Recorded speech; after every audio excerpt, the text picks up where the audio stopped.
Παιδιά, ξεκινάμε.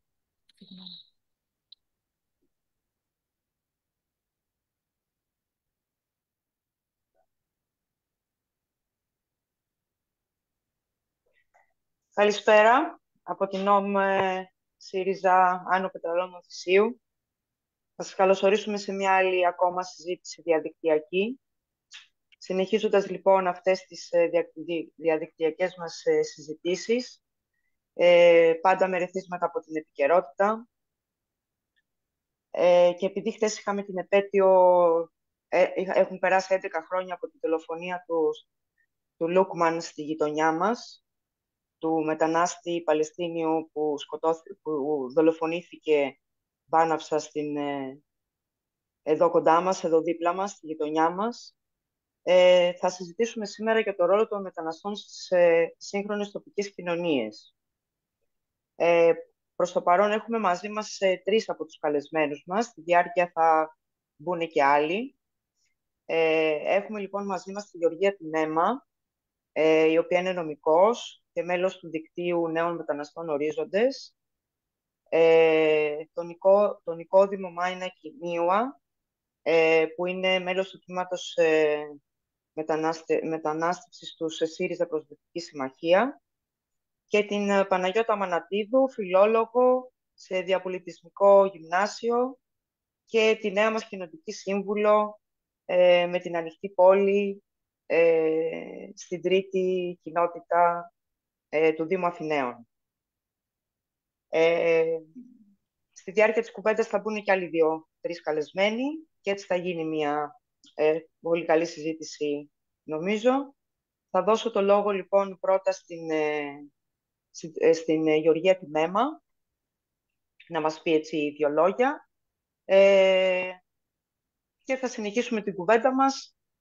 Νομίζω ότι η Παναγιώτα η Αμανατίδου μπορεί να τη διαχειριστεί έτσι τη συζήτηση, γιατί έχει δουλέψει αρκετά στο μεταναστευτικό και με παιδιά μεταναστών στο διαπολιτισμικό σχολείο, οπότε έχει πάρα πολλά να προσφέρει στη συζήτηση. Το λόγο έχει λοιπόν η Γεωργία Τινέμα. Εγώ απλά θα σας ακούω με πάρα πολύ προσοχή και ενδιαφέρον. Γεωργία, έχεις το λόγο. Καλησπέρα και από εμένα. Να σας ευχαριστήσουμε αρχικά για την πρόσκληση και να πούμε συγχαρητήρια στους διοργανωτές της σημερινής πολύ σημαντικής εκδήλωσης.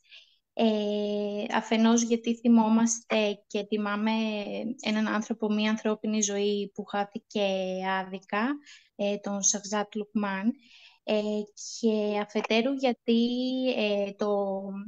το θέμα γύρω από το οποίο θα περιστρέφεται η σημερινή συζήτηση, ο ρατσισμός, ο φασισμός, είναι φαινόμενα δυστυχώς διαχρονικά και πάντα επίκαιρα, και υπάρχει πάντα, είναι επιβεβλημένη η ανάγκη αντίδρασης και εναντίωσης σε αυτά. Να αναφέρω λίγο πολύ γρήγορα ιστορικά, νομίζω, γιατί πρέπει να θυμόμαστε τα θύματα. Στις 17 του μήνα συμπληρώθηκαν 11 χρόνια από την δολοφονία του Σαχζάτ, οικονομικού μετανάστη από το Πακιστάν, ο οποίος ξεκίνησε για τη δουλειά του και δολοφονήθηκε από 2 μέλη της Χρυσής Αυγής. Οι 2 δολοφόνοι, παρά τις προσπάθειες να διαφύγουν, συνελήφθησαν και καταδικάστηκαν μάλιστα και δικαστικά με 2 πολύ σημαντικές αποφάσεις. Οι αποφάσεις της καταδίκης τους ήταν πολύ σημαντικές, γιατί αρχικά για το ελληνικό δικαϊκό σύστημα, με συγχωρείτε, είχαμε πρώτη φορά μία αναγνώριση ρατσιστικού εγκλήματος. Δηλαδή, το δικαστήριο έκρινε ότι δεν καταλείπεται καμία αμφιβολία ότι επρόκειτο για έγκλημα υποκινούμενο από αισθήματα ρατσιστικού μίσους. Έγιναν εκεί κάποιες προσπάθειες να θεσμοθετηθεί κάπως το ρατσιστικό έγκλημα, ανεπαρκής κατ' εμέ, δηλαδή ακόμα θέλει αυστηροποίηση το νομικό πλαίσιο περαιτέρω. Και ο άλλος σημαντικός, το άλλο οι δικαστικές αυτές αποφάσεις τέλος πάντων ήταν σημαντικές γιατί διαδραμάτισαν καθοριστικό ρόλο μαζί με τη δολοφονία του Παύλου Φίσα στη δίκη της Χρυσής Αυγής και στο να χαρακτηριστεί αυτή η εγκληματική οργάνωση. Οπότε καταλαβαίνουμε ότι ήταν πολύ σημαντική η καταδίκη αυτή. Να πούμε βέβαια ότι η καταδίκη των δολοφόνων του Λουκμάν αλλά και η αναγνώριση της Χρυσής Αυγής ως εγκληματικής οργάνωσης δεν θα πρέπει να μας επαναπαύουν. Δηλαδή ο φασισμός, ο ρατσισμός, η μυσαλλοδοξία είναι εδώ. Μπορεί να αλλάζουν μορφή, μπορεί να λέγονται Χρυσή Αυγή πριν 10 χρόνια, σήμερα μπορεί να λέγονται Σπαρτιάτες ή μπορεί να αλλάζουν μορφή και όνομα, αλλά είναι εδώ και ο αγώνας πρέπει να είναι διαρκής και εκδηλώσεις όπως η σημερινή είναι πολύ σημαντικές ώστε και γενικότερα δράσεις παρόμοιες ώστε να θυμόμαστε τα θύματα και φυσικά να αγωνιζόμαστε. Εμείς ως ορίζοντες η δράση μας στηρίζεται πολύ σε αυτό, δηλαδή καταδεικνύουμε και καταδικάζουμε ρατσιστικά φαινόμενα μέσω αναρτήσεων, δημοσιοποιήσεων των φαινομένων αυτών στα μέσα κοινωνικής δικτύωσης. Κάνουμε παρεμβάσεις. Ουσιαστικά οι βασικοί πυλώνες του συλλόγου μας είναι η πολιτική ορατότητα. Θέλουμε να έχουν οι μετανάστες η δεύτερη γενιά πλέον, γιατί εντάξει οι γονείς μας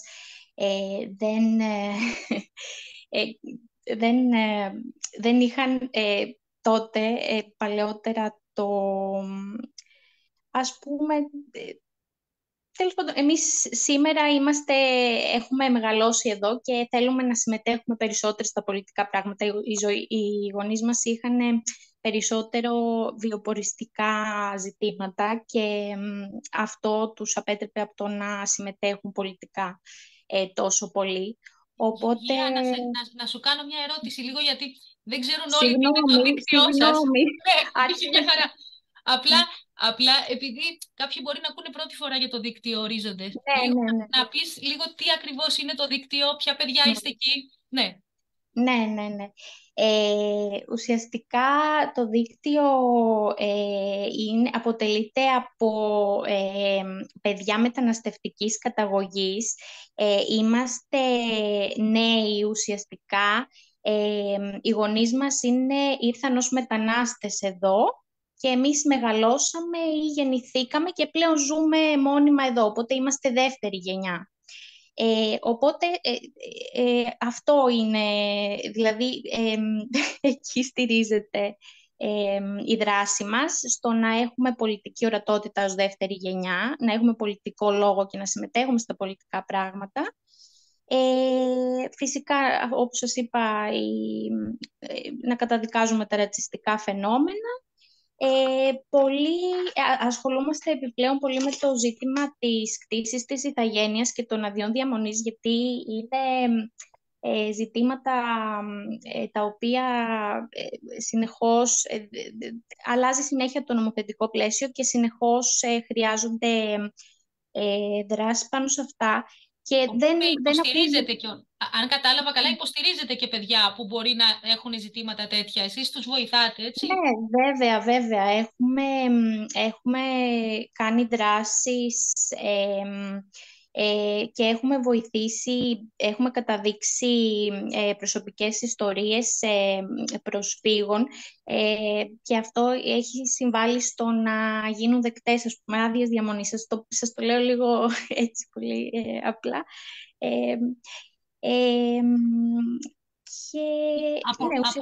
Από ποιες χώρες έχουν έρθει οι γονείς των περισσότερων παιδιών?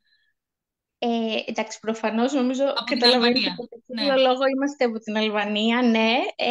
Απλά έχουμε και από άλλες χώρες. Δεν είμαστε... Από άλλες χώρες των Βαλκανίων, ας πούμε, Βουλγαρία. Ναι. Υπάρχουν παιδιά από τη Βουλγαρία. Με συγχωρείτε τώρα, μου διαφεύγουν για άλλες χώρες. Και Ναι.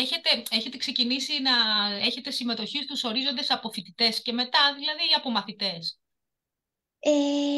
Κοιτάξτε, όριο προς τα κάτω δεν υπάρχει, προς τα πάνω υπάρχει μόνο, δηλαδή βάσει καταστατικού υπάρχει ένα όριο ηλικίας, νομίζω πρέπει να είναι στα 40 έτη, ο πρόεδρος τα ξέρει καλύτερα αυτά, ο Αντιλιάν.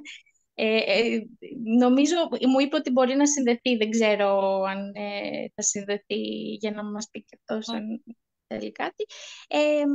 Ναι, οπότε δεν υπάρχει όριο, δηλαδή έχουμε μικρές ηλικίες, έχουμε φοιτητές και εμείς που είμαστε εκεί γύρω στα 30, αυτό.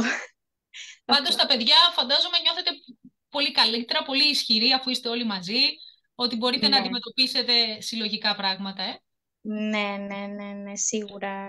Ναι. Και αυτό θα ήταν πολύ καλό αν το είχαν και οι γονείς σας, φαντάζομαι, όταν θα είχαν πρεμιέρα. Που Ναι. οργανώνονται κοινότητες μεν, αλλά εσείς τώρα έχετε και νομική υποστήριξη και τα πάντα. Ακριβώς, ναι. Και είναι πολύ σημαντικά όλα αυτά που είπες και για το Λουκμάν, γιατί δεν πρέπει να ξεχνιούνται αυτά και ούτε να γίνονται κάτι σαν ένα μνημόσυνο, μια ημέρα μνήμης, σαν σήμερα σκοτώσαν τον Λουκμάν. Πρέπει να γίνονται έτσι με φασαρία, σαν διαδήλωση. Ο κόσμος να ξέρει και να ακούει στη γειτονιά και να μαθαίνει ότι αυτά τα εγκλήματα... Ναι, να μαθαίνει, γιατί πολλά παιδιά δεν το ξέρουν. Εγώ, για παράδειγμα, είμαι εκπαιδευτικός, είμαι συμμαθητές πρόσφυγες, μετανάστες. Όταν πήγα να συζητήσω λίγο ότι σαν σήμερα, παιδιά, συνέβη αυτό στη γειτονιά μου, φυσικά δεν το ξέρανε πολλά που ήταν νέα παιδιά, αλλά ανησυχητικό είναι που δεν το θυμόντουσαν και πολλοί συνάδελφοι. Πρέπει εντάξει, όχι μόνο να είναι μια μέρα μνήμης, σαν σήμερα, αλλά να θυμόμαστε ακριβώς και τη σημασία. Και πέρα από αυτό όλο που είπες ότι τα εγκλήματα αυτά κάθε φορά επανέρχονται με άλλη μορφή, γιατί δεν έχουμε ξεμπερδέψει ούτε με τη Χρυσή Αυγή ούτε με όλα αυτά, με την ακροδεξιά γενικότερα. Η μεγάλη σημασία έχει και κάποιοι που μίλησαν, αυτοί που δεν φοβήθηκαν, που είδαν από τη γειτονιά, ήταν νομίζω συνάδελφοί μου εκπαιδευτικοί, και μίλησαν και δεν φοβήθηκαν να πούνε ότι εμείς είδαμε από κάτω να συμβαίνει αυτό, γιατί οι περισσότεροι άνθρωποι φοβούνται. Το φόβο πρέπει να διώξουμε και νομίζω και εσείς με τους ορίζοντες βοηθάτε πολύ σε αυτό. Να μην φοβάται ο άλλος και να μπορεί να πει αυτό που συμβαίνει. Δεν ξέρω αν έχεις να μας πεις και κάποιο παράδειγμα έτσι από τους ορίζοντες, από καταγγελίες. Από καταγγελίες περιστατικών εννοείται. Ναι, παιδιά που έχουν έρθει να σας μιλήσουν. Κοιτάξτε, συμβάλαμε σημαντικά σε ένα παιδί, στο να πάρει την άδειά του, ένα παιδί, ο Σουλμάν είχε ένα ζήτημα με την άδειά του, οπότε αναδείξαμε την περίπτωσή του. Και μαζί με τη βοήθεια και των καθηγητών του στο σχολείο, εννοείται, κατάφερε να πάρει την άδειά του. Αυτό να σας αναφέρω τώρα. Άλλο περιστατικό, νομίζω ο Άντι είναι πιο... Έχει μπει να μας πει? Όχι. Ο Τζουλιάν είναι. Όχι, ακόμα δεν έχει μπει. Όχι ακόμα, ναι. Έχει έρθει όμως ο Τζουλιάνο Χατζίου. Ο Τζουλιάν. Είναι μαζί μας. Καλησπέρα σε όλους και σε όλες. Τι κάνετε? Γεια σου, Τζουλιάν, και πάλι. Έχω έρθει με ένα πολύ ενδιαφέρον φόντο από πίσω. Αρκετά δυναμικά. Πολύ ωραία. Να είσαι καλά, Τζουλιάν. Τώρα, Γεωργία, είσαι OK, τελείωσες με την... Ναι, σας ευχαριστώ πάρα πολύ. Θα μιλήσουμε πάλι στη συνέχεια. Να δώσουμε το λόγο λοιπόν στον Τζουλιάν που μπήκε και δυναμικά και με ωραίο φόντο. Νομίζω αν είμαστε έτοιμοι, μπορώ να κάνω κι εγώ μια παρέμβαση. Ναι, έχεις το λόγο. Τέλεια. Λοιπόν, αρχικά θα ήθελα να ζητήσω μια συγγνώμη για την ολιγόλεπτη καθυστέρησή μου. Απλώς επειδή είμαι και φοιτητής αυτή τη στιγμή από την Κόρινθο, σας μιλάω κιόλας, από το τμήμα Πολιτικής Επιστήμης και Διεθνών Σχέσεων, στο οποίο σπουδάζω. Πριν από λίγο ολοκλήρωσα τα μαθήματά μου, οπότε τώρα βρίσκομαι σε ένα ξενοδοχείο για να μπορέσω να κάνω λίγο πιο ανθρώπινα την παρέμβασή μου στη συζήτηση αυτή. Πιστεύω είναι πάρα πολύ σημαντικό για το ίδιο μας το κόμμα, αλλά και ευρύτερα για το δημόσιο διάλογο στο μεταναστευτικό, να συμβαίνουν τέτοιου είδους ανοιχτές συζητήσεις μπροστά στον κόσμο, μπροστά στους συντρόφους, στις συντρόφισσες και στους απλούς πολίτες, οι οποίοι μπορεί σίγουρα να έχουν μια απογοήτευση από το ΣΥΡΙΖΑ, σίγουρα μπορεί να έχουν μια κριτική προς το κόμμα μας, και εμείς καλούμαστε αυτή την αντιπολίτευση και αυτή την κριτική να τη μετουσιώσουμε σε αλλαγή πολιτικών προτάσεων και ενός ευρύτερου πολιτικού προτάγματος. Και σίγουρα το ζήτημα του μεταναστευτικού και του προσφυγικού είναι κάτι το οποίο αφορά την ελληνική κοινωνία, αφορά τους ίδιους τους συνανθρώπους μας, τους ανθρώπους της διπλανής πόρτας, οι οποίοι ζουν υπό ρατσιστικές συνθήκες από το ίδιο το ελληνικό κράτος, από την ίδια την κυβέρνηση του Κυριάκου Μητσοτάκη. Και εμείς οι ίδιοι ως ΣΥΡΙΖΑ Προοδευτική Συμμαχία και η οργάνωσή μας η Νεολαία ΣΥΡΙΖΑ καλείται να αποτελέσει την φωνή και την εκπροσώπηση και τελικά το δίκαιο αυτών των ανθρώπων στην ελληνική κοινωνία. Πιστεύουμε ότι η δεύτερη γενιά μεταναστών, κυρίως, την οποία και εγώ εκπροσωπώ, όπως και η αγαπητή Γεωργία προηγουμένως, είναι εξίσου μια γενιά η οποία δυστυχώς βρίσκεται σε ένα κοινωνικό χάσμα. Και αυτό διότι πολλά παιδιά μεταναστών αισθάνονται ξένοι στη χώρα καταγωγής τους και παράλληλα αισθάνονται ξένοι και στην ίδια χώρα που βρίσκονται και ζουν και μεγαλώνουν.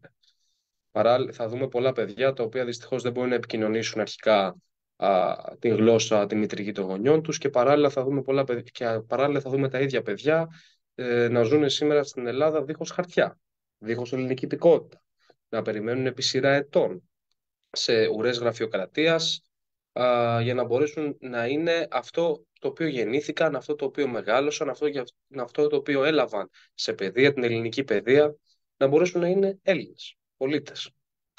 Σήμερα δυστυχώς οι μετανάστες δεύτερης και πρώτης γενιάς προφανώς ζουν υπό έναν ασφικτικό κλειό, θα έλεγα εγώ προσωπικά. Πολλοί μετανάστες δυστυχώς τη στιγμή που έχει ενταχθεί στο ζήτημα της νόμιμης διαμονής στην χώρα μας το ζήτημα των εισοδηματικών κριτηρίων, όπου ουσιαστικά η Νέα Δημοκρατία έχει προχωρήσει σε μια καθαρά ταξική, ας το πούμε, σε έναν καθαρά ταξικό διαχωρισμό, όπου ουσιαστικά ένας μετανάστης για να μπορεί να μένει στη χώρα, ακόμη και αν πληρεί τα όποια κριτήρια, ακόμη και αν παράγει στο παραγωγικό δυναμικό της χώρας μας, χρειάζεται επίσης να πληρεί και εισοδηματικά κριτήρια, τα οποία λαμβάνουν για ένα καθαρά, όπως ξαναείπα, ταξικό χαρακτήρα. Παράλληλα βλέπουμε ουρές σε κέντρα εξυπηρέτησης αλλοδαπών πολιτών για άδειες διαμονής, για μπλε βεβαιώσεις, όπως λέμε στην αργό των μεταναστών, και γενικότερα πράγματα τα οποία σε άλλες χώρες εξυπηρετούνται με μία απλή ηλεκτρονική αίτηση και μέσα σε λίγα λεπτά, μέσα σε λίγες μέρες. Πράγματα τα οποία εξυπηρετούνται ως αυτονόητα. Δυστυχώς, για άλλη μια φορά, η Ελλάδα βρίσκεται πολύ πίσω, με ευθύνη προφανώς της Νέας Δημοκρατίας. Το ζήτημα όμως είναι πώς εμείς ως ΣΥΡΙΖΑ παράγουμε σε αυτό. Πώς εμείς ως ΣΥΡΙΖΑ παράγουμε στο να ζουν οι μετανάστες και οι μετανάστες στην Ελλάδα καλύτερα. Στο πώς οι άνθρωποι της διπλανής πόρτας, όπως ξαναείπα, να μπορούν να ζουν μια αξιοπρεπή ζωή με ισότιμα δικαιώματα προς όλους. Πιστεύω ότι η συζήτηση στην οποία ανοίγει πλέον και η ίδια η Νεολαία ΣΥΡΙΖΑ οφείλει να αφορά την ένταξη όλων των μεταναστών στην ελληνική κοινωνία, των ανθρώπων που ζουν 10 και 20 και 30 χρόνια στην Ελλάδα, με άμεση πολιτογράφηση, δίχως κλειστές γραφειοκρατικές διαδικασίες, με μια διευκόλυνση έως και κατάργηση των εξετάσεων των οποίων δίνουν πολλοί μετανάστες και μετανάστριες για να μπορέσουν να λάβουν την ελληνική υπηκότητα. Μιλάμε για εξετάσεις τις οποίες είχε κάνει μια πολύ ενδιαφέρουσα αναφορά ο σύντροφος Γιάννης Μπουρνούς, ο οποίος είχε πει ότι η ίδια μου γυναίκα, ενώ έχει βγάλει PhD στο Λονδίνο, σίγουρα δεν θα μπορούσε να περάσει αυτές τις εξετάσεις. Δυστυχώς οι εξετάσεις πολιτογράφησης των μεταναστών πολιτών, δυστυχώς είναι όχι απλά δύσκολες, ξεπερνούν οριακά και την δυσκολία των πανελλήνιων εξετάσεων, και αφορούν μια ποιότητα ερωτήσεων η οποία είναι, θα έλεγα, μέχρι και εξευτελιστική και για τους ίδιους τους μετανάστες, αλλά σε τελικό βαθμό και για το ίδιο το ελληνικό κράτος. Έχουν γίνει ήδη αρκετές παρεμβάσεις επί αυτών των ζητημάτων από τον ΣΥΡΙΖΑ επί σειρά ετών. Σίγουρα όμως όλες αυτές οι παρεμβάσεις πρέπει σήμερα να μετουσιωθούν σε προτάσεις νόμου, με τις οποίες θα μπορούσαμε να διεκδικήσουμε μια καλύτερη μέρα για αυτούς τους ανθρώπους.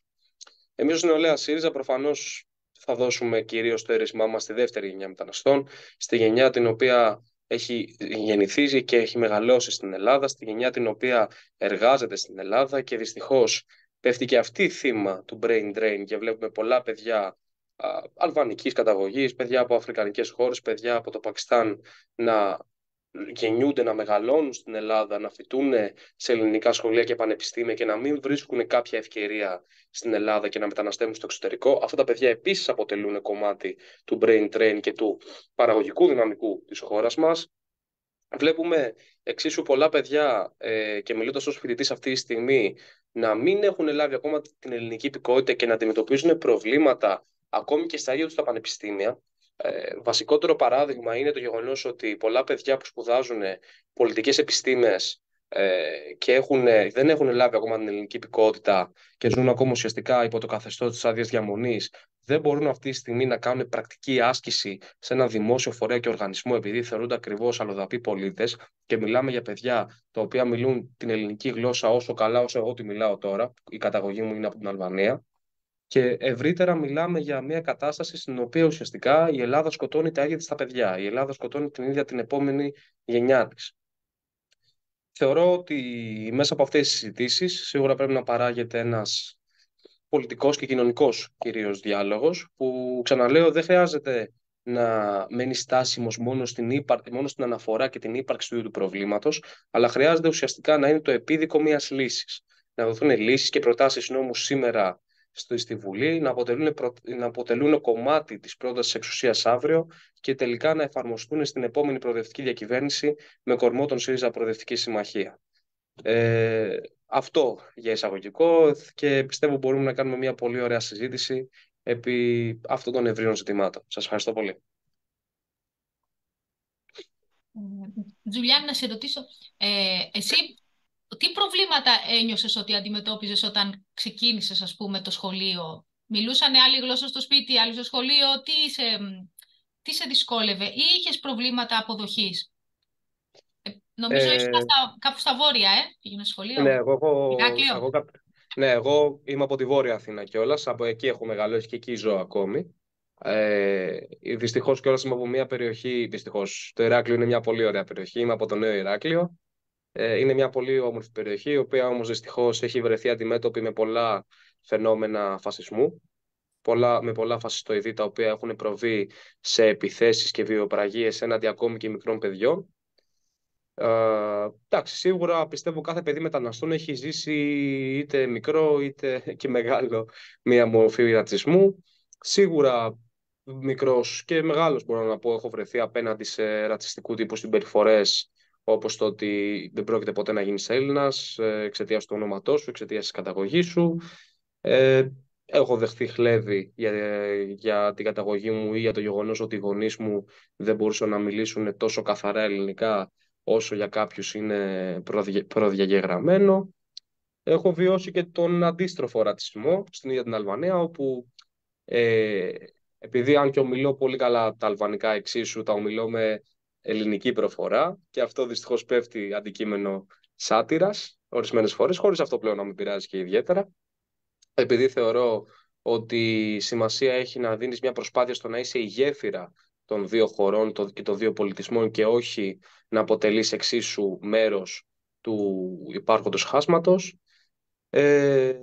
Σίγουρα δεν θα ξεχάσω ένα περιστατικό το οποίο είχα βιώσει και μάλιστα πέρυσι, όπως το γεγονός ότι είχα κάνει μια παρέμβαση στα social media, νομίζω με ένα κείμενό μου αναφορικά με την πανεπιστημιακή αστυνομία που επιδίωκε να εφαρμόσει η κυβέρνηση Μητσοτάκη, και η απάντηση που είχα λάβει από έναν άνθρωπο ο οποίος βρέθηκε κιόλας δημοτικός σύμβουλος με τη Νέα Δημοκρατία στον Δήμο Μαρουσίου στις αυτοδιοικητικές εκλογές ήταν ότι οι Αλβανοί δεν έχουν κανένα λόγο να έχουν πολιτική θέση στη χώρα την οποία τους ταΐζει και τη φιλοξενούν και αντιθέτως απλά θα πρέπει να την ευχαριστούν κιόλας για το γεγονός ότι ζουν εδώ πέρα. Πιστεύω ότι το ζήτημα είναι να σπάσουμε αυτού του είδους τις απόψεις. Το ζήτημα είναι ότι οι άνθρωποι από την Αλβανία, οι άνθρωποι από τις αφρικανικές χώρες, οι άνθρωποι από την οποιαδήποτε χώρα που ζουν και εργάζονται και μεγαλώνουν στην Ελλάδα, είναι εξίσου άνθρωποι που θα πρέπει να έχουν τα ίδια πολιτικά δικαιώματα προφανώς από ένα χρονικό σημείο και μετά. Και είναι οι άνθρωποι οι οποίοι εξίσου παράγουν το ίδιο με τους Έλληνες πολίτες. Είναι οι άνθρωποι που έχουν τα ίδια προβλήματα με τους Έλληνες πολίτες.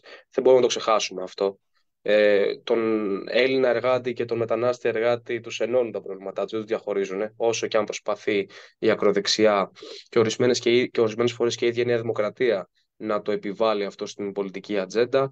Χρειάζεται να καταλάβουμε ότι Έλληνες και μετανάστες είμαστε ένα και όχι αντίπαλοι.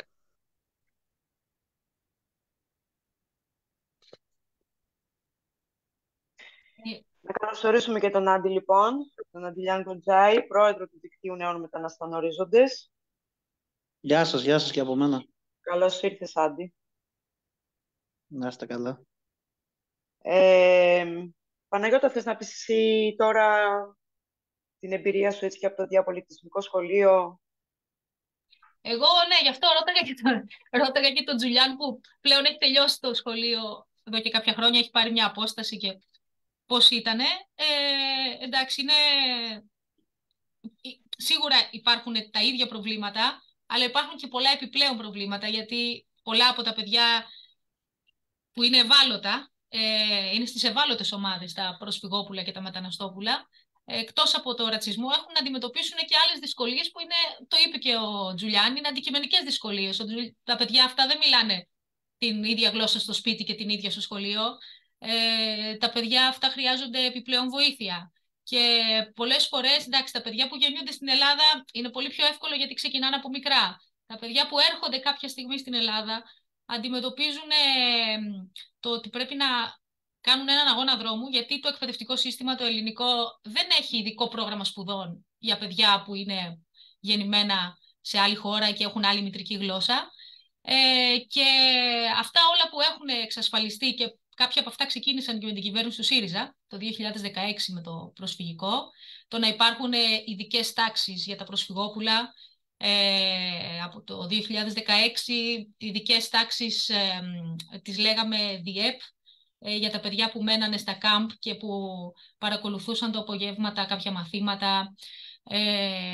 Μετά η τάξη υποδοχής που είναι ένας παλιός θεσμός, πιο καλός, πιο γνωστός στα δημοτικά, στα γυμνάσια όχι τόσο, είχε να δουλέψει από τότε που είχαν έρθει τα παιδιά από τη Σοβιετική Ένωση, που θέλει επιπλέον ώρες ελληνικά για να μπορέσουν τα παιδιά να φτάσουν σε ένα καλό επίπεδο ελληνομάθειας, να παρακολουθούν κανονικά το σχολείο.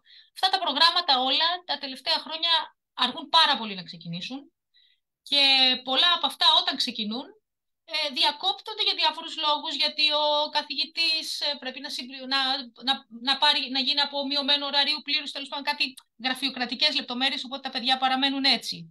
Τα παιδιά που μένουν στα κέντρα φιλοξενίας, είναι η μετακίνησή τους για να έρθουν από το κέντρο φιλοξενίας, από το Σχιστό για παράδειγμα, ή από τον Ελαιώνα στο σχολείο, αυτή εξασφαλίζεται από την Περιφέρεια Αττικής. Η Περιφέρεια Αττικής φέτος έστειλε τα παιδιά από το Σχιστό πρώτη μέρα στο σχολείο 1η Δεκέμβρη. 3 μήνες μετά από όλα τα υπόλοιπα παιδιά. Όταν τα παιδιά μένουν μέσα σε ένα κάμπ, κλειστό κάμπ πια, γιατί τα κάμπ πλέον είναι κλειστά, είναι σαν φυλακές, έχουν ισχυρές πόρτες που δεν μπορείς να περάσεις και τους κρατάνε μέσα με έναν τρόπο έτσι πολύ αυστηρό. Και η ζωή μέσα είναι πάρα πολύ άσχημη. Για παράδειγμα, στο Σχιστό, τα ξέρει και ο Νικόδημος θα μας τα πει, τα παιδιά στα κοντέινερ τα τελευταία χρόνια που το κοντέινερ έχουν πλέον σαπίσει, ζουν μέσα με κατσαρίδες, με διάφορα, σε άσχημες συνθήκες. Παρόλο που οι δήμοι παίρνουν επιπλέον χρήματα, όσα έχουν στην περιοχή τους δομές, για να φροντίζουν για αυτά. Παίρνουν αρκετά χρήματα, νομίζω 180.000 πόσο παίρνουν. Τα παιδάκια αυτά μένουν μέσα σε ένα κάμπ, σε ανθυγιεινές συνθήκες, χωρίς να έχουν πραγματική ζωή σαν τα υπόλοιπα παιδιά. Και το σχολείο είναι η διέξοδός τους και η πραγματική ζωή, η κοινωνικοποίησή τους.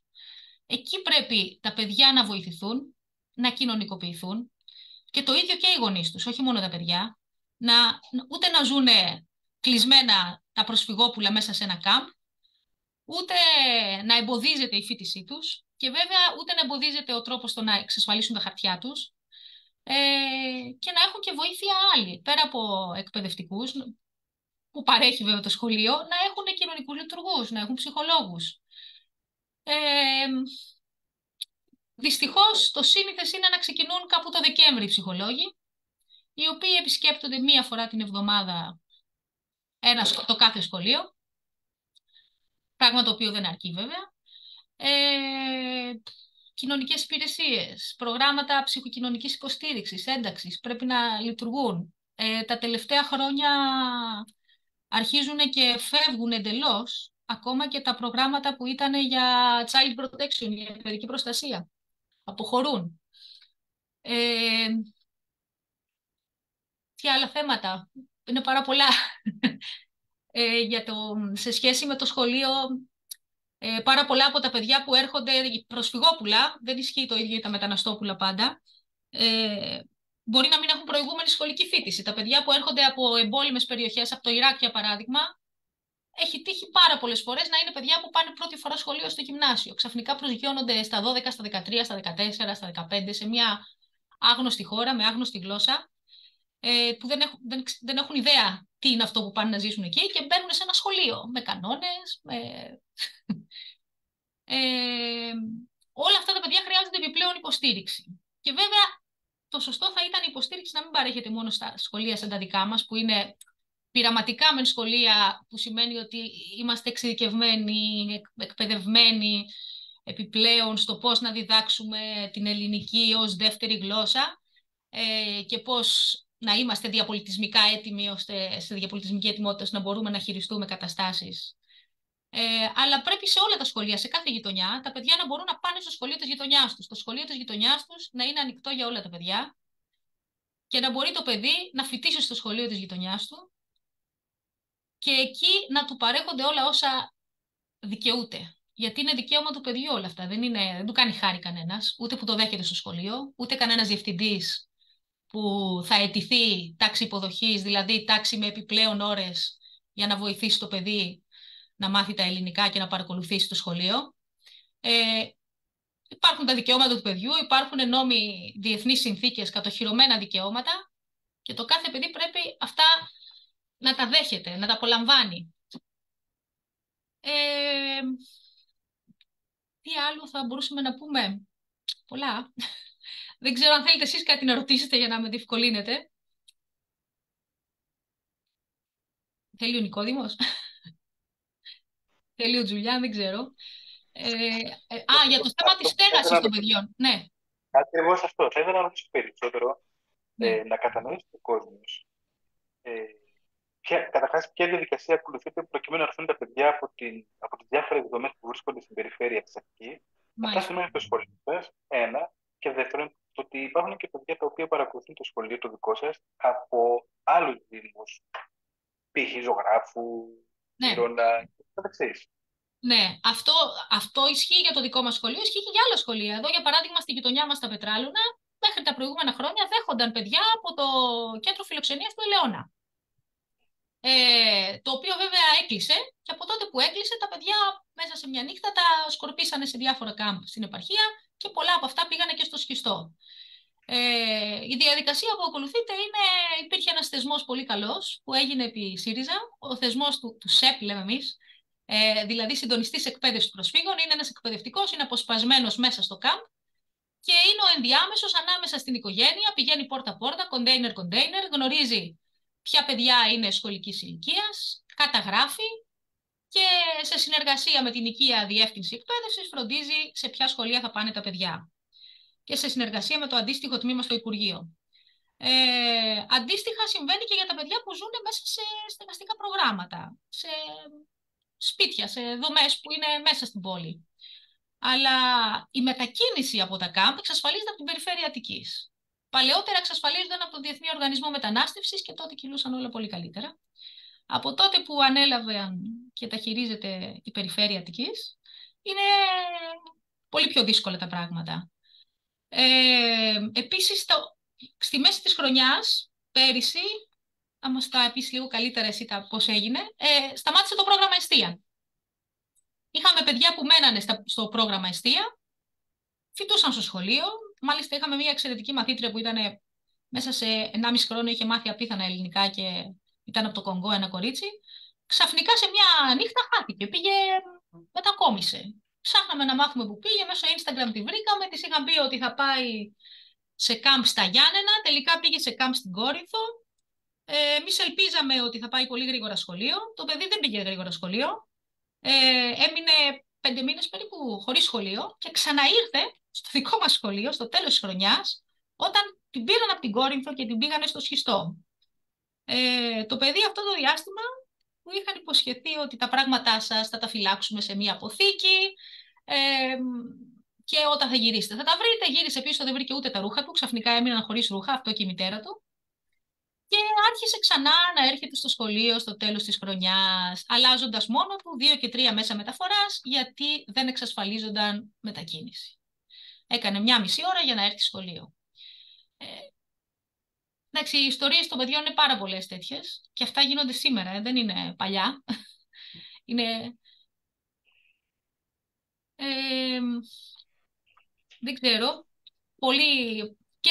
Και το τμήμα του ΣΥΡΙΖΑ, το μεταναστευτικής, έχει κατά διαστήματα γράψει πράγματα, έχει καταγγείλει. Και οι συντονιστές προσφύγων που φροντίζουν για τα παιδιά μες στις δομές και εμείς ως σύλλογοι, ως ΕΛΜΕ. Αλλά δεν αλλάζουν και πολλά πράγματα. Ναι. Και πάλι. Με αυτή την κυβέρνηση είναι λίγο δύσκολο να αλλάξουν. Ναι, δυστυχώς. Ναι. Δυστυχώς είναι λίγο δύσκολο. Για όσους άρχισαν να μας παρακολουθούν τώρα, να σας πω πάλι ότι είμαστε η Ομάνο Πετραλώνου Θησίου και στα πλαίσιο των διαδικτυακών συζητήσεων που οργανώνουμε, σήμερα μιλάμε για το ρόλο των μεταναστών στις σύγχρονες τοπικές κοινωνίες. Να δώσουμε το λόγο τώρα στον Αντιλιάν Κοντζάη, που είναι πρόεδρος του Δικτύου Νέων Μεταναστών Ορίζοντες. Γεια σας και από μένα. Άντε, καλησπέρα. Καλησπέρα. Καταρχάς να πω ότι είναι πολύ σημαντική η διαδικασία η σημερινή και γενικότερα κάθε πρωτοβουλία που συζητάει κοινωνικά ζητήματα τα οποία στην κυρίαρχη ατζέντα είναι εκτός, δυστυχώς, όπως είναι το ζήτημα του μεταναστευτικού και του προσφυγικού. Πρόλαβα τις μισές τοποθετήσεις, η αλήθεια είναι, γιατί τελείωσα από τη δουλειά πριν λίγο. Εγώ θα ήθελα να πω το εξής. Νομίζω τα είπε και η Γεωργία πριν και τον Τζούλιαν τον πρόλαβα και ήταν πολύ εύστοχοι. Σε ό,τι αφορά τους ορίζοντες, να πω 2-3 πράγματα αναγνωριστικά. Οι ορίζοντες είναι ένας σύλλογος, ένα δίκτυο νέων μεταναστευτικής καταγωγής που αποτελείται από παιδιά που προέρχονται από διάφορες χώρες, από Αλβανία, από Ουκρανία, από Γεωργία, από Ρουμανία, από χώρες Αφρικής. Γενικότερα το δικό μας σύνθημα είναι ότι η διαφορετικότητα είναι πλούτος για την ελληνική κοινωνία και η γέννη για κάθε κοινωνία. Οπότε τα δικά μας αιτήματα, θα τα πω συμπυκνωμένα, εντάσσονται σε 3 επίπεδα, να το πω έτσι. Πρώτον, σε ό,τι αφορά την πρώτη γενιά που αντιμετωπίζει τεράστια προβλήματα, κυρίως με το κομμάτι των αδειών διαμονής, υπόθηκε και προηγουμένως, κυρίως όταν ξεκίνησαν η μαζική μετανάστευση προς την Ελλάδα στις αρχές του 90, κυρίως από την Αλβανία, για ιστορικούς λόγους, έχουμε δει αυτές τις δεκαετίες και οι γονείς μας, προφανώς, να αντιμετωπίζουν τεράστια προβλήματα σε ό,τι αφορά τις άδειες διαμονής. Δυστυχώς, εν έτη 2024, υπάρχουν ακόμα πάρα πολλά τέτοια προβλήματα που έχουν και μαζικό χαρακτήρα, δηλαδή δεν είναι μεμονωμένες περιπτώσεις. Υπάρχουν άνθρωποι ακόμα που μένουν δεκαετίες και είναι αόρατοι. Άρα ένα κομμάτι είναι η διευκόλυνση στις διαδικασίες απόκτησης των αδειών διαμονής. Ένα δεύτερο ζήτημα, έτοιμα πάρα πολύ κρίσιμο, είναι το κομμάτι της κτήσης της ηθαγένειας. Είναι πολύ σημαντικό και αποτελεί τομή το νομοσχέδιο του 2015 που είχε κατεβάσει τότε ο ΣΥΡΙΖΑ, διότι ουσιαστικά έβγαζε από την αφάνεια και από την πίσω αυλή της κοινωνίας τα παιδιά των μεταναστών, τη δεύτερη γενιά, αν και ο όρος δεύτερη γενιά δεν είναι σωστός ακαδημαϊκά, υπό την έννοια ότι δεν έχουν μεταναστεύσει τα παιδιά των μεταναστών και έχουν γεννηθεί πάρα πολλά παιδιά εδώ πέρα. Οπότε είναι παιδιά μεταναστευτικής καταγωγής. Αυτός είναι ο πιο σωστός όρος. Απλά το λέω, ας πούμε, γιατί έχει μια σημασία και αυτό το πράγμα. Οπότε στην κρίση της ηθαγένειας, όταν ψηφίστηκε το 2015, έχουν περάσει 9 χρόνια πλέον σιγά-σιγά. Μπήκαμε στο 24 και έχουν μπει στο κοινωνικό και πολιτικό προσκήνιο πάρα πολλά ή αρκετά παιδιά μεταναστών. Το οποίο είναι πολύ κρίσιμο, διότι συνδέεται με το τρίτο αίτημα του συλλόγου μας, πέρα από τις άδειες διαμονής και την κρίση της ηθαγένειας, είναι το κομμάτι της πολιτικής ορατότητας. Εμείς θεωρούμε ότι για να υπάρχει μια ύψιστη διαδικασία ένταξη σε μια κοινωνία, είναι το κομμάτι της πολιτικής ένταξης. Δηλαδή, όταν γίνεσαι πλέον ισότιμος πολίτης, και αυτό αποτυπώνεται και σε νομοθετικό επίπεδο και σε εκτελεστικό και γενικότερα σε όλα τα επίπεδα του κοινωνικού και πολιτικού βίου. Είναι σημαντικό να πούμε ότι η αλήθεια είναι ότι τα τελευταία χρόνια έχουν γίνει βήματα στην πολιτική συμπερίληψη. Δηλαδή, ακόμα και στο κομμάτι του ΣΥΡΙΖΑ, αλλά όχι μόνο στο ΣΥΡΙΖΑ, και αυτό είναι σημαντικό, δηλαδή όχι μόνο στα κόμματα της Προόδου και της Αριστεράς. Άμα δείτε και στις δημοτικές εκλογές και περιφερειακές και στις εθνικές, πλέον σε πάρα πολλά ψηφοδέλτια εντάσσονται πάρα πολλά παιδιά μεταναστευτικής καταγωγής. Και αυτό είναι πολύ σημαντικό, διότι σπάει ένα πολύ βασικό ταμπού, ότι η πολιτική δεν είναι μόνο για την ελίτ, δεν είναι μόνο για ανθρώπους, ας πούμε, για τους εργαζόμενους, τους μεσοαστούς, τέλος πάντων, ή οποιοδήποτε άνθρωπο, εκτός από τους μετανάστες και τους ανθρώπους του περιθωρίου. Οι γονείς μας δεν είχαν τη δυνατότητα να εκφέρουν πολιτικό λόγο και επειδή τα παιδιά τους, και λόγω της παιδείας, και αυτό έχει σημασία να το βάλω, το κομμάτι της παιδείας είναι βασικό πεδίο κοινωνικής αναρρίχησης, επειδή τα παιδιά των μεταναστών έχουν σπουδάσει και έχουν πλέον ένα δομημένο λόγο, αυτό αποτυπώνεται και ευτυχώς και σε κομματικό επίπεδο εντάσσονται αρκετά παιδιά. Δεν λέω ότι είμαστε σε ένα ικανοποιητικό επίπεδο, αλλά υπάρχει μια ένταξη των παιδιών των μεταναστών στην κομματική και πολιτική ζωή της χώρας. Από εκεί και πέρα, για μένα είναι κρίσιμο να σχολιάσω και το εξής. Αν είδατε, έγινε τεράστια κουβέντα, που προφανώς το είδατε, με τη Νέα Δημοκρατία σε ό,τι αφορά την νομιμοποίηση των μεταναστών. Όπου είχε βγει η μπάντα Σαμαρά, η ακροδεξιά, και είχε γίνει όλη αυτή η μεγάλη φασαρία. Είναι πάρα πολύ σημαντικό ότι ένα ακροδεξιό αφήγημα που καλλιεργούνταν για 30 χρόνια, έτσι, ότι έρχονται οι ξένοι και μας παίρνουν δουλειές, αποδομείται στον πυρήνα της από μια δεξιά κυβέρνηση.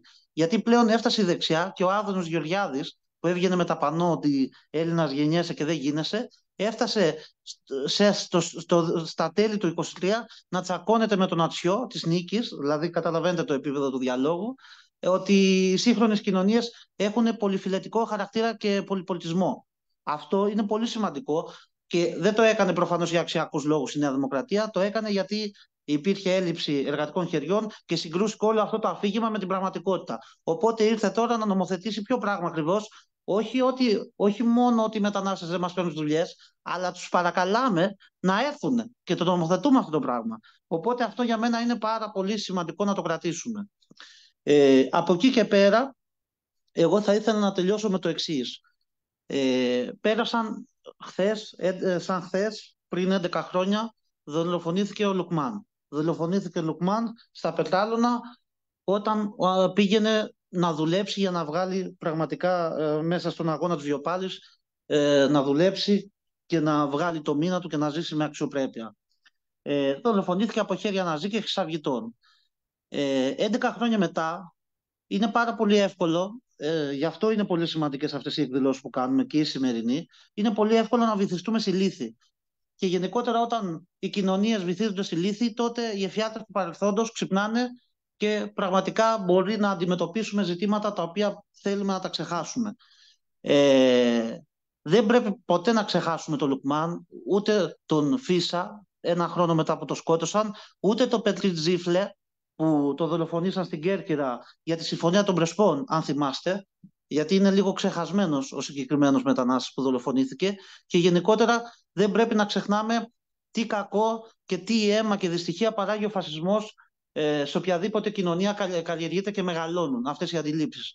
Οπότε Όταν και οι μετανάστες στο πλαίσιο της κοινωνίας των πολιτών οι ίδιοι συγκροτούνται και συμμετέχουν σε συλλογικότητες, όχι μόνο σε κόμματα, αλλά και συλλογικότητες όπως είναι οι ορίζοντες, όπως είναι και το Φόρουμ Προσφύγων, όπως γενικότερα οποιαδήποτε συλλογικότητα έχει σαν αξία τη συμπερίληψη, την αλληλεγγύη και παλεύει για μια κοινωνία δικαιοσύνης. Είναι πάρα πολύ σημαντικό ότι όταν μπαίνουν και τα ίδια τα κοινωνικά υποκείμενα που έχουν υποστεί αδικία, καταπίεση και ρατσισμό τα προηγούμενα χρόνια, όταν μπαίνουν και δυναμώνει η φωνή τους, τότε αυτό σημαίνει ότι το οξυγόνο του φασισμού σιγά σιγά συρρυκνώνεται. Οπότε κλείνω με αυτό. Ευχαριστούμε και εμείς προφανώς και η Γεωργία προηγουμένως που μίλησε για αυτή την εκδήλωση. Είναι σημαντικό να γίνονται τέτοιες εκδηλώσεις πανελλαδικά και ο ΣΥΡΙΖΑ, η αλήθεια είναι, και τα προηγούμενα χρόνια έκανε τέτοιες εκδηλώσεις και είναι σημαντικό να συνεχίζει να κάνει, διότι πραγματικά στα ζητήματα των ανθρωπίνων δικαιωμάτων δεν πρέπει να υπάρξει, όχι μόνο έκπτωση δεν πρέπει να υπάρξει, αλλά θα πρέπει πραγματικά οι προοδευτικοί και αριστεροί άνθρωποι να είναι στην πρώτη γραμμή του αγώνα, διότι μόνο σε αυτή την κατεύθυνση θα δημιουργηθούν οι συνθήκες για μια καλύτερη κοινωνία, πιο δίκαιη, όπου δεν θα υπάρχουν κοινωνικοί αποκλεισμοί. Αυτά έχω να πω, τα λίγα ή τα πολλά, γιατί μιλάω και μόνος μου, εγώ μπορώ να μιλάω πολλή ώρα, αν δεν με σταματήσετε. Οπότε βάζω μια τελεία και θα σας ακούσω με ευχαρίστηση. Ευχαριστώ.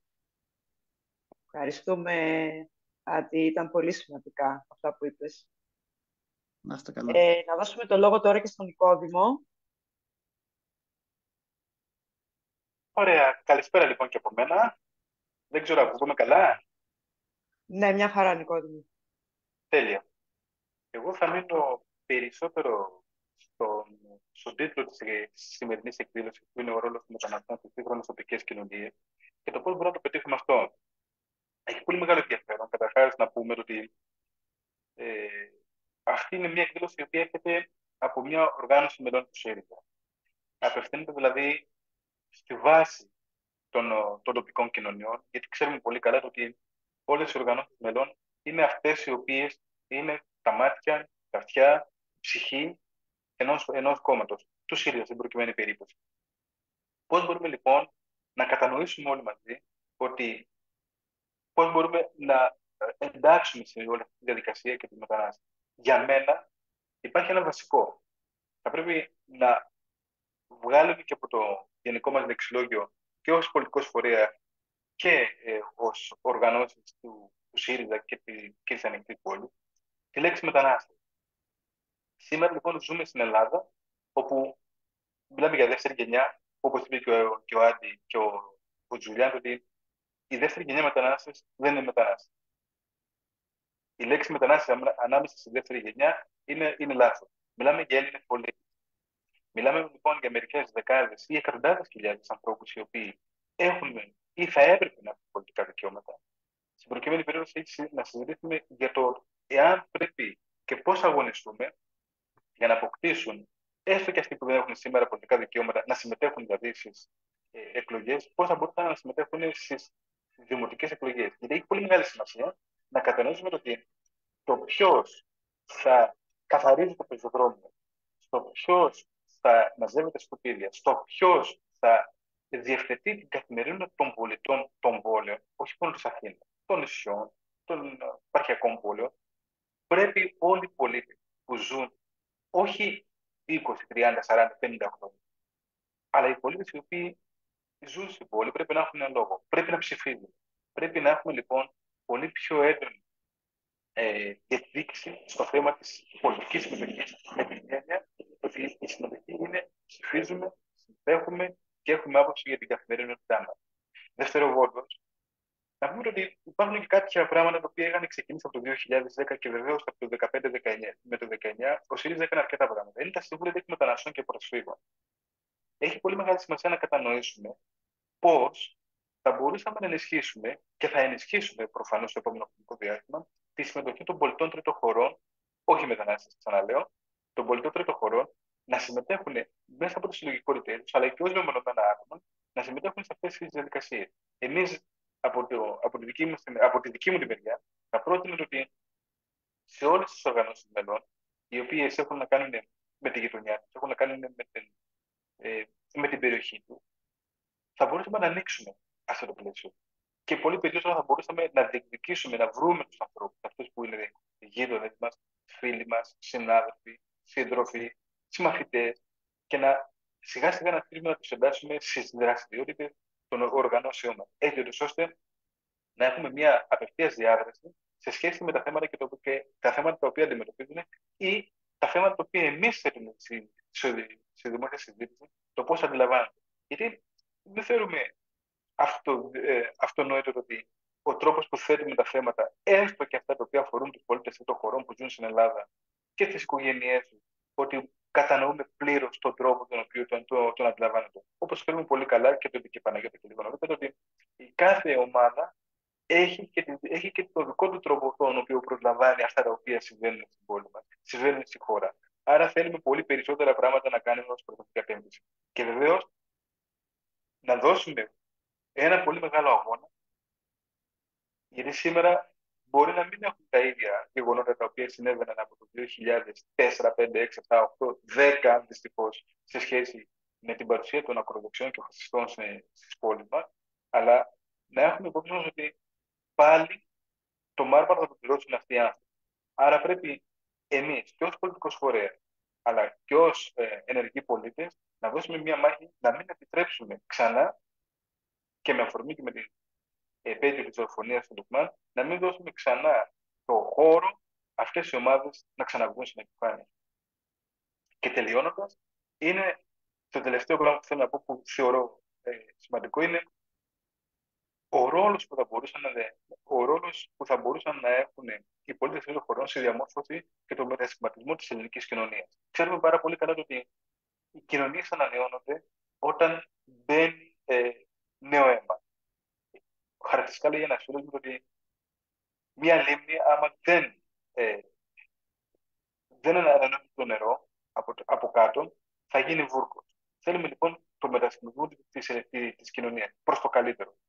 Και ο ΣΥΡΙΖΑ, η ανοιχτή πόλη, όλοι εμείς που είμαστε ενεργοί πολίτες, μπορούμε να βοηθήσουμε με τα κατεύθυνση. Πρέπει να γίνουμε ο μοχλός του μετασχηματισμού της κοινωνίας. Και πολύ περισσότερο και να συζητήσουμε και με ειλικρίνεια, όπως κάνουμε αυτή την περίοδο και στο ΣΥΡΙΖΑ, στο πώς θα μπορούσαμε να συμβάλλουμε οι πολίτες των χωρών στην κοινωνία του μέλλοντος, στην οικονομική ζωή της χώρας, στην κοινωνική ζωή της χώρας, ακόμα να συζητήσουμε πολύ ανοιχτά και χωρίς φόβο ότι είμαστε μια κοινωνία η οποία γυράσκει.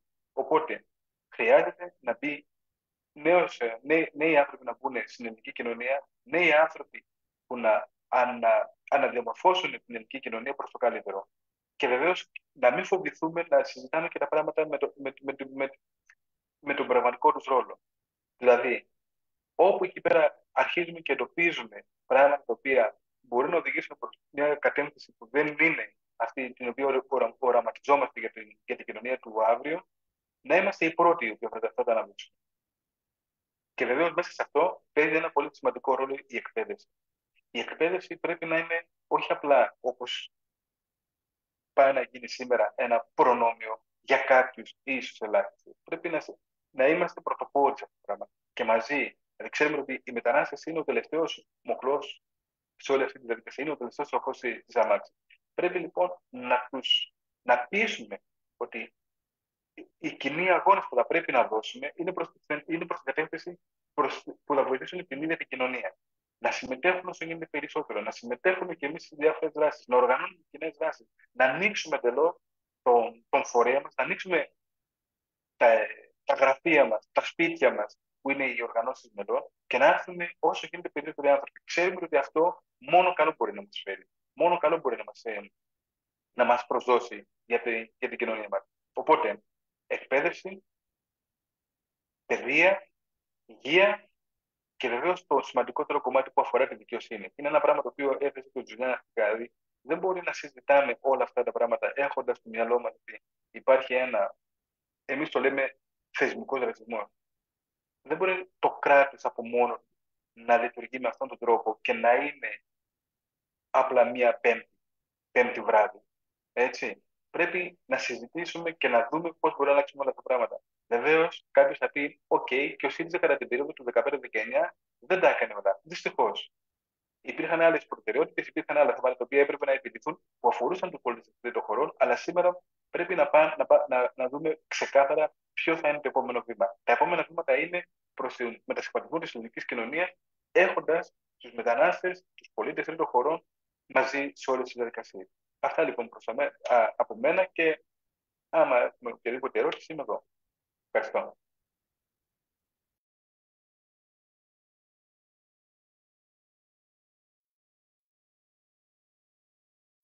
Ευχαριστούμε και εμείς πολύ, Νικόδημε. Όλες οι τοποθετήσεις ήταν πάρα πολύ ενδιαφέρουσες. Παναγιώτα, εσύ θες να ρωτήσεις κάτι τους καλεσμένους? Όχι, όχι. Αν και θα ήθελα λίγο, αν θέλουν τα παιδιά να μας πούνε τι μπορούμε να κάνουμε στη γειτονιά, επειδή εμένα με νοιάζει η γειτονιά τώρα λίγο, ανοιχτή πόλη, που πιστεύουν ότι θα βοηθούσε πάρα πολύ σε αποδοχή, σε συμπερίληψη, να μην έχουμε άρση στερεοτύπων, διακρίσεων, προκαταλήψεων. Ναι. Να πω κάτι σε αυτό. Ναι. Ωραία. Επειδή πραγματικά έχει πολύ δίκιο και το είπε και ο Νικόδημος και το τόνισε στην τοποθέτησή του, δηλαδή ότι το κύτταρο της κοινωνίας είναι η γειτονιά, είναι εκεί που είναι ο πυρήνας που συγκροτούνται οι κοινωνικές σχέσεις και αυτό έχει προέκταση σε όλα τα επίπεδα του κοινωνικού βίου. Καταρχάς είναι πολύ σημαντικό και δεν ξέρω σε ποιο σημείο είναι βέβαια τώρα σε ό,τι αφορά το Δήμο. Είχε υποθεί και προεκλογικά, το είχε πει και ο Δούκας αυτό το πράγμα, για την ενεργοποίηση των Συμβουλίων Ένταξης. Δεν ξέρω αν υπόθηκε, μπορεί να το έχασα αυτό πριν. Ναι, είπε και ο Νικόδημος κάτι, ότι θα ήταν καλό να είναι και σε τοπικό επίπεδο, δηλαδή σε κάθε κοινότητα, Αυτό είναι πάρα πολύ σημαντικό. Δηλαδή, για να μετασχηματιστεί μια κοινωνία, άρα μια γειτονιά, στο οποίο ρωτάς, θα πρέπει πρώτα απ' όλα να συγκροτούνται συλλογικότητες. Και επειδή μιλάμε συγκεκριμένα για το μεταναστευτικό, θα πρέπει οι ίδιοι οι μετανάστες να γίνουν συμμέτοχοι σε αυτό το μετασχηματισμό. Διότι δυστυχώς το πρόβλημα για πάρα πολλά χρόνια στην Ελλάδα, το οποίο προφανώς αποτυπωνόταν και σε επίπεδο γειτονιών, ήταν ότι υπήρχε μια λογική της ανάθεσης, ότι μιλούσαν πάρα πολλοί άνθρωποι εκ μέρους των μεταναστών ή των παιδιών των μεταναστών. Γι' αυτό το τόνισα και προηγουμένως, είναι πολύ σημαντικό ότι αυτή τη στιγμή σπάει και στο πλαίσιο της ανάπτυξης της κοινωνίας των πολιτών, μέσα από πρωτοβουλίες όπως είναι και οι ορίζοντες, δηλαδή αυτή ήταν και η ιδέα η δικιά μας, ότι είναι πολύ πιο ελκυστικό σε ένα μετανάστη ή σε παιδιά μεταναστευτικής καταγωγής όταν βλέπουν άτομα που έχουν κοινά βιώματα να ακούσει το κοινωνικό και πολιτικό λόγο που παράγεται, από ότι το λέει ένας στο όνομά τους. Δεν λέω ότι είναι κακό να λέει κάποιος εξ ονόματός τους. Προφανώς είναι πολύ ωραίο και μακάρι να πολλαπλασιαστούν τα άτομα που μιλάνε για αυτά τα ζητήματα, αλλά επειδή είναι και στον πυρήνα και της αριστεράς και της προόδου ότι οι κοινωνίες αλλάζουν μόνο με μια συλλογική δράση, είναι πολύ σημαντικό και στις γειτονιές και στην Αθήνα, που είδαμε στην Αθήνα, ήταν στα Πετράλωνα, που είσαι και εσύ τώρα, έγινε με τον Λουκμάν πριν 11 χρόνια αυτό το έγκλημα. Όταν υπάρχουν όμως φορείς και συλλογικότητες που είναι ενεργές, δηλαδή παράγουν συζήτηση, παράγουν κουβέντα στα καφενεία, στις καφετέριες, όπου ζουν και αναπνέουν οι άνθρωποι στη γειτονιά, μόνο με αυτόν τον τρόπο μπορούμε να φτιάξουμε αυτά τα τείχη, ώστε και να αποκλείσουμε τον ρατσισμό και τον φασισμό, αλλά και να γιγαντωθεί η φωνή της αλληλεγγύης και της συμπερίληψης. Στην ανοιχτή πόλη, εγώ τελευταίο αυτό, γιατί είναι τεράστια κουβέντα, αυτό που θα έλεγα είναι, και θεωρώ και εμπειρικά το λέω αυτό, γιατί είμαι πολιτικοποιημένος αρκετά χρόνια κι εγώ, μια δεκαετία πλέον. Νομίζω ότι το βασικό πρόβλημα είναι ο συντονισμός των δυνάμεων. Δηλαδή αυτό το βλέπω πάρα πολύ είτε σε δημοτικές παρατάξεις, είτε περιφερειακές παρατάξεις, είτε στις οργανώσεις μεταναστευτικές. Και πραγματικά όπου πηγαίνουμε και όπου μιλάω κι εγώ, αυτό το ζήτημα θεωρώ ότι είναι προτεραιότητα. Δηλαδή να γίνει μια χαρτογράφηση από ανθρώπους και του Δήμου, εν προκειμένου που λες για δημοτική παράταξη, αλλά από οποιαδήποτε συλλογικότητα, από το ΣΥΡΙΖΑ, από οποιοδήποτε κόμμα της αριστεράς και της προόδου, πρέπει να γίνει μια χαρτογράφηση των οργανώσεων και όταν γίνονται συζητήσεις να υπάρχει ένα συντονισμός και στην ενημέρωση και στην εμπλοκή τους. Γιατί σε αυτό υπάρχει τεράστιο ζήτημα. Εγώ το διαπιστώνω πραγματικά κάθε φορά. Υπάρχει άγνοια για εκδηλώσεις τέτοιου τύπου και γενικότερα ότι γίνονται πράγματα. Γίνονται λίγο κατακαιρματισμένα αυτά. Πρέπει με κάποιο τρόπο να αποκτήσουν μια ενότητα. Νομίζω ότι αυτό οργανωτικά θα είναι άλμα προς τα μπρος και θα δυναμώσει τη φωνή σε αυτή την κατεύθυνση που λέμε. Αυτά. Απλά, εγώ θέλω να συνδέσω λίγο στον Άδη, να του πω ότι σε ό,τι αφορά την ανοιχτή πόλη και το ΣΥΡΙΖΑ, κρούμε ανοιχτές θύρες αυτή τη στιγμή. Γιατί εγώ έχω αναλάβει το Τμήμα Μετανάστευσης και Προσφύγων, ο Τζουλιάν έχει αναλάβει στη νεολαία το αντίστοιχο τμήμα μετανάστευσης και ασύλου και προσφύγων. Ναι, είναι γεγονός ότι δυστυχώς αυτό συμβαίνει το 2024. Ας πούμε το 2023, για να μην φάμε και τον προηγούμενο χρόνο. Θα μπορούσαν να γίνουν λίγο πιο νωρίς κάποια πράγματα, να γίνουν και πολύ περισσότερα βήματα. Αυτή τη στιγμή ναι, γίνεται μια προσπάθεια ενός μετασχηματισμού όλου του χώρου, ναι, να γίνει και μια καταγραφή των οργανώσεων του φορέων, αλλά και ανεξάρτητων προσωπικότητων, οι οποίοι παίζουν ο καθένας το ρόλο τους λίγο ή πολύ, έτσι ώστε να μπορέσουν να αναπτύσσουν κοινές δράσεις είτε με την ανοιχτή πόλη, είτε κεντρικά με το ΣΥΡΙΖΑ. Ο στόχος είναι πολύ ψηλός. Ευελπιστούμε ότι ακόμα και αν περάσουμε κάτω από τον πύχη, να μην είμαστε τόσο χαμηλά που να,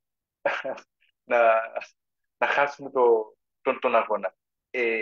Ξέρετε ότι σε αυτές τις περιπτώσεις δεν είναι μόνο πλέον τι θέλουμε να κάνουμε εμείς ως κεντρικό σχεδιασμό, είναι και το πώς θα ανταποκριθούν και οι φορείς της κοινωνίας των πολιτών.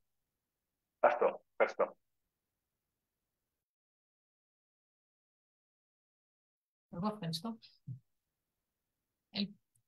Ελπίδα, αν δεν έχουμε κάποια ερώτηση, δεν ξέρω. Δεν έχω αυτή τη στιγμή κάτι. Αν θέλει να συμπληρώσει κάτι η Γεωργία ή ο Τζουλιάν. Να συμπληρώσω εγώ κάτι. Ναι, Νικόδημε. Σχετικά είπαμε με τα Συμβούλια Μεταναστών και Προσφύγων.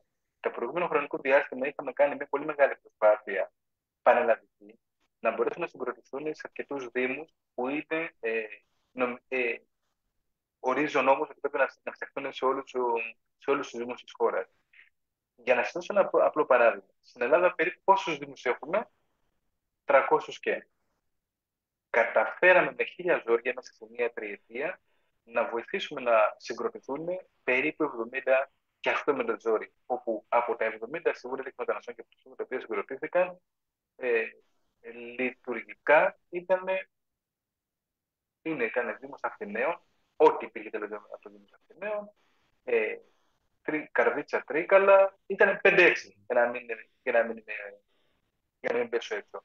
Άρα καταλαβαίνετε ότι εδώ υπάρχει και μια πολύ μεγάλη ανάγκη, το λέω και να το ακούσω και εγώ, να το ακούσετε και εσείς, ότι ο ΣΥΡΙΖΑ θα μπορούσε να παίξει ένα πολύ σημαντικό ρόλο, γιατί αυτοί οι οργανισμοί δεν μπορούν να λειτουργήσουν εάν δεν υπάρξει μία βοήθεια από κάτω προς τα πάνω. Και ευτυχώς οι κομματικοί μηχανισμοί, οι κομματικοί οργανισμοί, οι άνθρωποι του κόμματος μπορούν να βοηθήσουν αυτή την κατεύθυνση. Σίγουρα πρέπει να κατανοήσουμε και ένα άλλο. Ο τρόπος δράσης πρέπει να είναι πολυεπίπεδο. Πρέπει να είναι στο πεζοδρόμιο όταν το απαιτούν περιστάσεις, πρέπει να είναι θεσμικά όταν το απαιτούν περιστάσεις και κυρίως πρέπει να υπάρχει οπουδήποτε υπάρχει ανάγκη σε οριζόντια. Είτε αφορά τους μετανάστες ως μετανάστες, είτε αφορά τους μετανάστες με τους φίλους τους οι οποίοι δεν έχουν μεταναστική καταγωγή, είτε αφορά τον μετανάστη ο μετανάστης έχει και άλλα χαρακτηριστικά. Είναι γυναίκα, είναι ΛΟΑΤ, είναι ανάπηρο. Άρα πρέπει να εντάξουμε όλες αυτές τις προσπάθειες μας, έτσι ώστε αυτό που λέμε ξανά, οι πολίτες των χωρών που ζουν στη χώρα, να εντάσσονται στις δομές, στις κομματικές δομές του ΣΥΡΙΖΑ, έτσι ώστε να έχουν τη μεγαλύτερη δυνατή ορατότητα και κυρίως να κατανοούμε και εμείς ποιες είναι οι βασικές τους ανάγκες. Αυτό.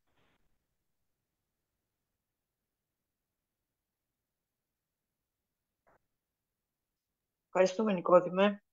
Θα μπορούσα και εγώ να κάνω μια μικρή παρέμβαση ακόμη. Βεβαίως. Ωραία. Αρχικά οφείλω να πω ότι ο Νικόδημος πήγε να με υπερκαλύψει, γιατί ήθελα και εγώ να μιλήσω για το από τα κάτω προς τα πάνω. Για το γεγονός ότι ενώ η σημερινή μας εκδήλωση είναι μια εξαιρετική αρχή για το ζήτημα για τον τομέα του μεταναστευτικού στον ΣΥΡΙΖΑ, σίγουρα οι όποιες πρωτοβουλίες λαμβάνονται από τα πάνω, οι οποίες είναι κομβικού χαρακτήρα, δεν μπορούν να σημαίνουν τίποτα εφόσον η ίδια η βάση του κόμματος δεν πάρει, όπως έχει πει και πολύ σωστά ο πρόεδρος Στέφανος Κασελάκης, την πολιτική στα χέρια της. Συνεπώς θεωρώ ότι σήμερα κάναμε μια πολύ ενδιαφέρουσα εκδήλωση διαδικτυακά. Είχε μια αξιοπρεπή προσέλευση. Ευελπιστούμε να πάμε και καλύτερα την επόμενη φορά. Νομίζω ακούστηκαν πολύ ενδιαφέρουσες ιδέες και προτάσεις που είναι πολύ σημαντικό για την παραγωγή και χάραξη πολιτικής για το ίδιο το κόμμα. Θεωρώ, και αυτό έχω να προτείνω, επειδή ουσιαστικά με κάλυψε ο Νικόδημος, ότι είναι πολύ σημαντικό οι επόμενες τέτοιου χαρακτήρα εκδηλώσεις να φύγουν από τις οθόνες και να βγουν έξω στο πεζοδρόμιο και στην κοινωνία, να βγούμε να μιλήσουμε με μεταναστευτικές κοινότητες, να ακούσουμε τι έχουν να μας πούν, να ακούσουμε και την κριτική τους, γιατί το να ζούμε σε μια φούσκα στο τέλος δεν θα μας ευνοήσει. Χρειάζεται να ακούσουμε την κριτική, χρειάζεται να ακούσουμε τι έχουν να μας προτείνουν αυτοί οι άνθρωποι και μαζί να χαράξουμε μια πολιτική στρατηγική επί του μεταναστευτικού ζητήματος στην Ελλάδα. Και πιστεύω ότι σίγουρα το ζήτημα της επικοινωνίας κυρίως είναι πολύ σημαντικό ο ΣΥΡΙΖΑ να φέρει στον πολιτικό διάλογο την κατάργηση εισαγωγικά του όρου μετανάστης και να φέρει μπροστά τον όρο πολίτης. Αυτοί οι άνθρωποι είναι πολίτες, ζουν ισότιμα και παράγουν το ίδιο αυτή τη χώρα, την πονάνε το ίδιο αυτή τη χώρα και έχουν κοινά όνειρα μαζί με τον απλό κόσμο αυτής της χώρας. Αυτά, σας ευχαριστώ πολύ. Ευχαριστούμε πολύ, κύριε. Να κάνω μια τελευταία τοποθέτηση.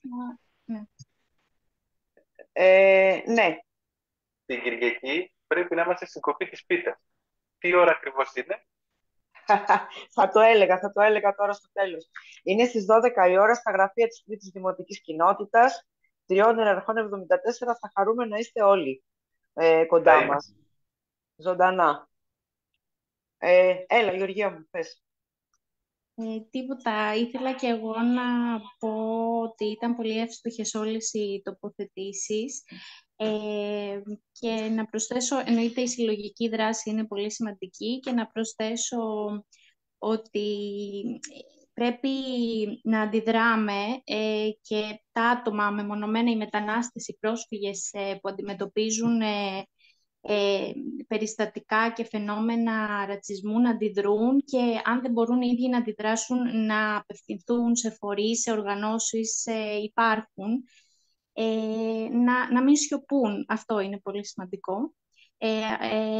Αυτό, να σας ευχαριστήσω και πάλι και εκ μέρους των Οριζόντων για την πρόσκληση και να σας πω και συγχαρητήρια για την πολύ ενδιαφέρουσα συζήτηση και πολύ σημαντική εκδήλωση. Σας ευχαριστούμε πολύ. Και εμείς ευχαριστούμε πολύ. Παναγιώτα, θες να πεις κάτι πριν κλείσουμε? Όχι. Μου άρεσαν πάρα πολύ τα παιδιά. Και μας έκαναν, νομίζω, σοφότερους. Μάθαμε πάρα πολλά πράγματα. Πάρα πολλά πράγματα και πολύ Πάρα ενδιαφέροντα. πολλά. Ναι. Και πραγματικά, αν μπορούν οι άνθρωποι να έχουν το στένος, να οργανώνονται και να διεκδικούν, γιατί τίποτα δεν τους χαρίζεται, τα δικαιούνται όλα αυτά. Αυτός είναι ο σκοπός και να βοηθάμε όλοι μαζί σε αυτό. Αυτός είναι ο σκοπός και να σπάσουμε το φόβο από τους ανθρώπους, να μπορούν να μιλάνε, να αντιδρούν και στο ρατσισμό, στη βία και γενικότερα να έχουν το θάρρος να μιλάνε στο διπλανό τους, έτσι ώστε να παίρνουν όποια βοήθεια χρειάζεται. Εγώ θέλω να σας ευχαριστήσω όλους, με πάρα πολύ ενδιαφέρουσα συζήτηση. Υποσχόμαστε ότι θα κάνουμε και μια ανοιχτή εκδήλωση και όχι μόνο διαδικτυακή για το θέμα των μεταναστών. Να ευχαριστήσω όλους όσους ήταν σήμερα κοντά μας, που μας άκουσαν, που μας είδαν. Να ευχαριστήσω τη Γεωργία τη Μέμα, νομικό και μέρος του Δικτύου Νέων Μεταναστών Ορίζοντες, τον Νικόδημο Μάινα Κινάουα από το Τμήμα Μετανάστευσης του ΣΥΡΙΖΑ Προοδευτική Συμμαχία, τον Τζουλιάν Χατζίου, φοιτητή και μέλος της νεολαίας του ΣΥΡΙΖΑ, την Παναγιώτα την Αμανατίδου, φιλόλογο σε διαπολιτισμικό γυμνάσιο και η νέα μας κοινοτική σύμβουλος στην Ανοιχτή Πόλη, στην Τρίτη Δημοτική Κοινότητα, και φυσικά τον Οδηλιάν Γκοντζάη, πρόεδρο του Δικτύου Νέων Μεταναστών Ορίζοντες και δημοσιογράφος του ντοκουμέντου, που ξέχασα να το πω πριν. Αυτό δεν ξεχνιέται. Σας ευχαριστώ όλους πάρα πολύ που συμμετείχατε. Πραγματικά ήταν μια πολύ ενδιαφέρουσα κουβέντα. Η οργάνωση Άνω Πετραλώνου Θησίου θα συνεχίσει να ασχολείται με το θέμα και όχι μόνο με αφορμή την δολοφονία του Λούκμαν. Είναι πάντα στην επικαιρότητα το θέμα των μεταναστών και θα συνεχίσουμε να κάνουμε τέτοιες συζητήσεις. Σας περιμένουμε στην πίτα μας την Κυριακή στις 12 η ώρα. Σας ευχαριστώ πάρα πολύ όλους. Καλό σας βράδυ. Καλό βράδυ σε όλους.